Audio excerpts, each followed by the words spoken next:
नमस्कार दोस्तों, मैं राजलाल यादव अपने चैनल टारगेट विथ राजलाल के माध्यम से एक बार फिर इंग्लिश ग्रामर पर एक बहुत ही उपयोगी यूज़फुल वीडियो लेकर आया हूँ। यह वीडियो तमाम कंपटीशन सहित एकेडमिक परीक्षाओं के लिए काफ़ी उपयोगी है, तो मुझे उम्मीद है कि मेरा प्रयास काफ़ी सार्थक होने वाला है। तो हम चर्चा करेंगे आज पार्ट ऑफ स्पीच की। पार्ट ऑफ स्पीच जिसको शब्द भेद कहते हैं। प्रयोग के अनुसार शब्दों को भिन्न भिन्न भागों में बांटना। पार्ट ऑफ स्पीच जो होता है, प्रयोग के आधार पर शब्दों को भिन्न भिन्न भागों में बांटना। तो दोस्तों किसी भी वाक्य में शब्दों को उनके कार्यों के अनुसार विभाजित कर दिया जाता है पार्ट ऑफ स्पीच में। पार्ट ऑफ स्पीच कुल मिला के लगभग मुख्य रूप से 8 प्रकार के होते हैं। तो इनके नाम हैं नाउन या संज्ञा, विशेषण या एडजेक्टिव, सर्वनाम या प्रोनाउन, क्रिया या वर्ब, क्रिया विशेषण या एडवर्ब, संबंध सूचक अव्यय प्रीपोजिशन, समुच्चय बोधक अव्यय कंजंक्शन, विस्मय बोधक अव्यय इंटरजेक्शन। तो हमने देख लिया कि 8 प्रकार होते हैं। अब चलिए हम एक एक प्रकारों का थोड़ा संक्षिप्त वर्णन या परिचय ले लेते हैं। संज्ञा या नाउन, किसी व्यक्ति या स्थान या वस्तु के नाम को संज्ञा कहते हैं। किसी भी व्यक्ति या स्थान या वस्तु के नाम को संज्ञा कहते हैं। उदाहरण के लिए Akbar was a great king, Akbar एक महान राजा था। Kolkata is on the banks of the river Hooghly, Kolkata Hooghly नदी के किनारे है। द रोज स्मेल स्वीट, गुलाब की सुगंध बहुत मीठी है। द सन शाइन्स ब्राइट, सूर्य चमकता है। तो दोस्तों हम देखते हैं जो हाइलाइटेड हमारे शब्द हैं अकबर, किंग, कोलकाता, हुगली, रोज, सन। ये जो हाइलाइटेड शब्द हैं किसी व्यक्ति, स्थान या वस्तु के नाम को इंगित करते हैं, इसलिए इनको हम संज्ञा कहेंगे। फिर हम चलते हैं अपने दूसरे शब्द पर। संज्ञा तक तो हो गया। फिर चलते हैं अपने आगे की बात कर लेते हैं। विशेषण, दूसरा हमारा जो शब्द है पार्ट ऑफ स्पीच में, विशेषण या एडजेक्टिव। संज्ञा के अर्थ में कुछ वृद्धि करने वाले शब्द को विशेषण कहते हैं। संज्ञा के अर्थ में कुछ बढ़ोतरी कर देने वाले शब्द विशेषण कहलाते हैं या एडजेक्टिव कहलाते हैं। उदाहरण के लिए he is a brave boy, वह एक बहादुर लड़का है। यानी वह लड़का है, लेकिन कैसा लड़का है? बहादुर है। इस शब्द में, इस वाक्य में जो हो रहा है, जो बॉय शब्द है उसके अर्थ में कुछ बढ़ोतरी कर दे रहा है। कौन सा शब्द कर रहा है? ब्रेव, जो बहादुर, लड़के को क्या बता रहा है? बहादुर। यानी कि लड़के को, अर्थात संज्ञा के अर्थ में कुछ वृद्धि करके लड़के को बहादुर लड़का बता दे रहा है, इसलिए यह विशेषण है। दूसरा उदाहरण में, there was 20 boys in this class, इस कक्षा में 20 छात्र थे। तो बॉयज के अर्थ में बढ़ोतरी कर रहा है 20, और उधर क्लास के अर्थ में बढ़ोतरी कर रहा है दिस। तो दिस कक्षा के अर्थ को विस्तृत कर दे रहा है और बॉय के अर्थ को बढ़ा रहा है 20। तो जो हमारी विशेषण की परिभाषा है, संज्ञा के अर्थ में कुछ वृद्धि करने वाले शब्द ही विशेषण कहलाते हैं या एडजेक्टिव कहलाते हैं। तो हम आसानी से, हमें लगता है कि समझ में आ गया होगा। लड़का जो संज्ञा है, इसके अर्थ में ब्रेव कुछ बढ़ा दे रहा है, इसलिए ब्रेव क्या हो गया? विशेषण या एडजेक्टिव। लड़के के अर्थ में कुछ बढ़ोतरी 20 कर दे रहा है, इसलिए 20 विशेषण हो गया, एडजेक्टिव हो गया। सर्वनाम, सर्वनाम वह शब्द है जो संज्ञा के स्थान पर प्रयुक्त होता है। मित्रों, किसी भी एक ही शब्द के बारंबारता से बचने के लिए उस शब्द के स्थान पर दूसरे शब्दों का प्रयोग कर लिया जाता है। तो जब उनको हम दूसरा शब्द प्रयोग करते हैं वो सर्वनाम कहते हैं।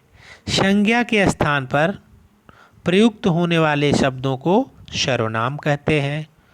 राहुल इज एब्सेंट, एक लड़का राहुल है जो अपने क्लास में अनुपस्थित है, उसके बारे में बताया गया है। Rahul is absent because he is ill, Rahul अनुपस्थित है क्योंकि वह बीमार है। राहुल अनुपस्थित है क्योंकि वह बीमार है। तो यहाँ पर ही राहुल के स्थान पर प्रयोग किया गया है, इसलिए ही प्रोनाउन हो गया। ही जो हो गया प्रोनाउन हो गया या सर्वनाम हो गया। दूसरा उदाहरण है the books are where you left them,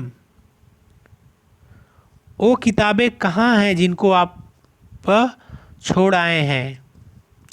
तो ये किताबें जो बुक्स है इनके स्थान पर, जो बुक्स हैं इनके स्थान पर देम का प्रयोग किया गया है, इसलिए बुक्स के स्थान पर देम प्रयोग किया गया है।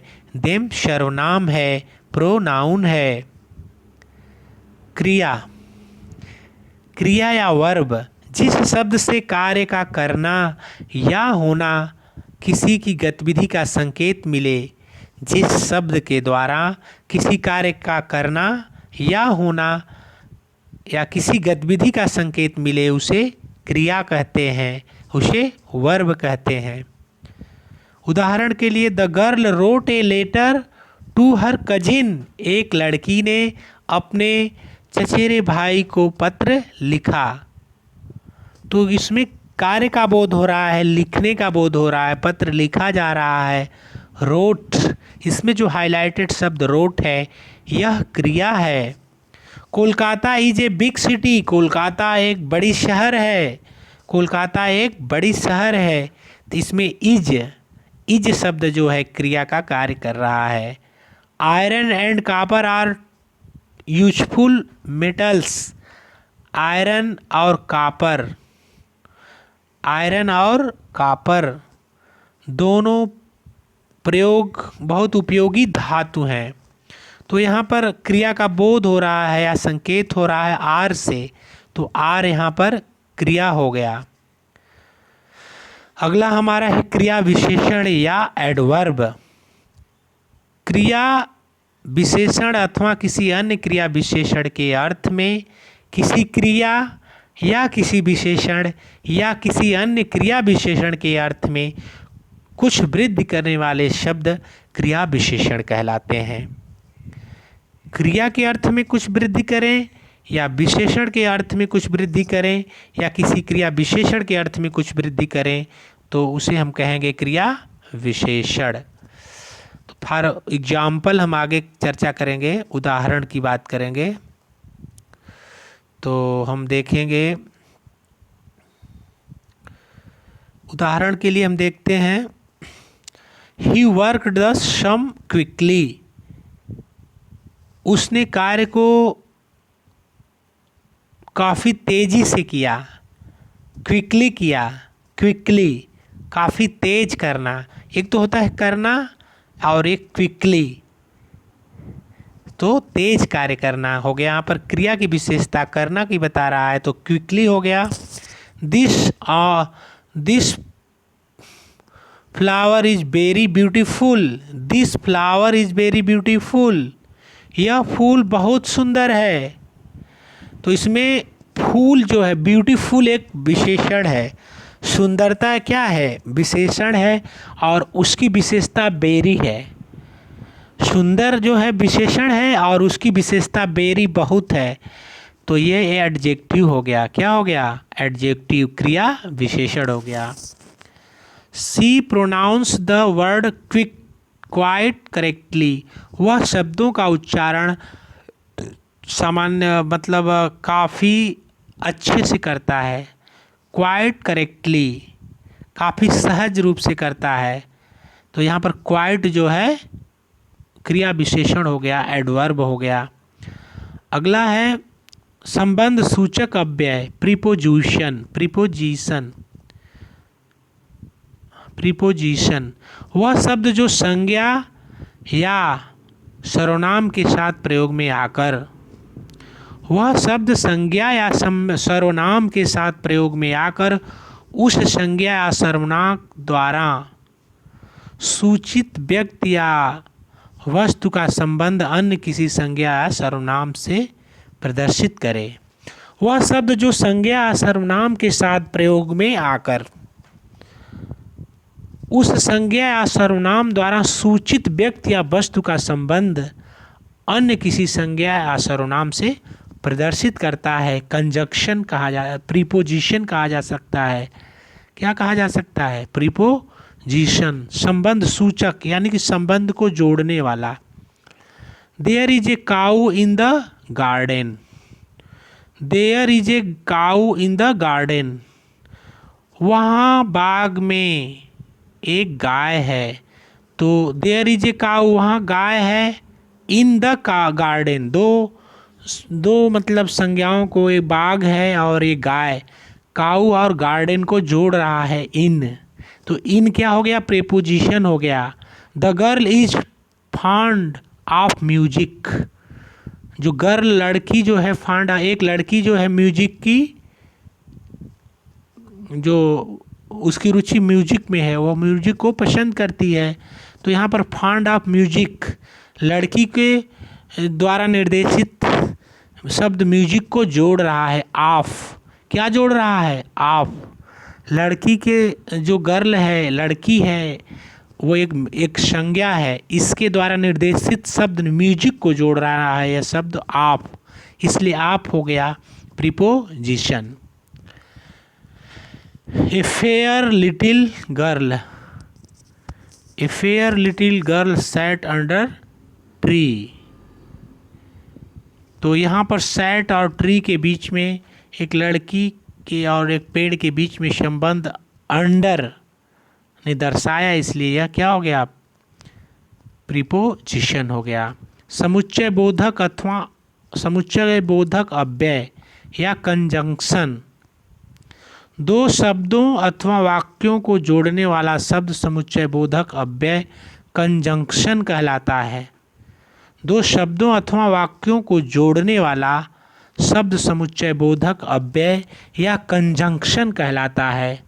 Ram and Hari are cousins, यहाँ पर राम और हरि को जोड़ रहा है एंड, इसलिए एंड कंजंक्शन हो गया। 2 and 2 make 4, 2 और 2 मिलकर 4 होते हैं। यहाँ पर 2 and 2, 2 और 2 को मिला रहा है एंड, इसलिए एंड जो है कंजंक्शन हो जाएगा।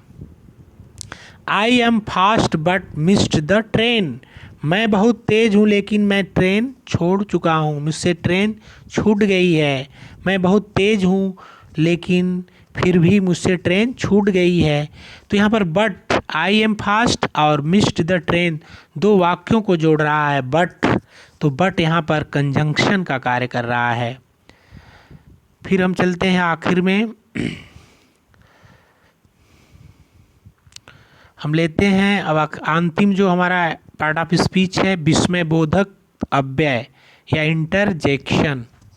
विस्मय बोधक अव्यय या इंटरजेक्शन, अचानक हृदय से निकलने वाले मनोभावों को प्रकट करने वाले शब्द विस्मय बोधक अव्यय कहलाते हैं। अचानक हृदय से निकलने वाले मनोभावों को प्रकट करने वाले शब्द विस्मय बोधक शब्द कहलाते हैं। अचानक कब निकलेगा? या तो बहुत खुशी की बात हो या बहुत दुख की बात हो या आश्चर्यजनक बात हो, ऐसे ही मामलों में हमारे हृदय से अचानक मनोभाव प्रकट हो जाते हैं। For example, hurrah, hurrah we have won the match, hurrah we have won the game, वाह। हुर्राह का मतलब वाह, हम लोगों ने मैच जीत लिया, हम लोगों ने मैच जीत लिया। एलास सी इज डेड, बहुत दुख है, वह मर गया, वह मर गई। तो यहाँ हुर्रा जीत की खुशी को प्रकट कर रहा है अचानक, और एलास मृत्यु पर शोक प्रकट कर रहा है, मरने के बाद जो अचानक मनोभाव दुख को प्रकट कर रहा है। तो निश्चित रूप से यह विस्मय बोधक अव्यय हो गया, और इसका एक चिन्ह होता है जो विस्मय बोधक का, इस तरह से आप देख सकते हैं। तो मित्रों, आज के वीडियो में बस इतना ही। हमें उम्मीद है कि हमारा जो प्रयास आज रहा वो सार्थक होगा। इसको आप लोग लाइक करेंगे, शेयर करेंगे, और जो मित्र हमारे चैनल पर नए हैं तो हमारे चैनल पर लाल बटन दबा करके अपने यूट्यूब के माध्यम से मेरे चैनल को सब्सक्राइब कर लेंगे।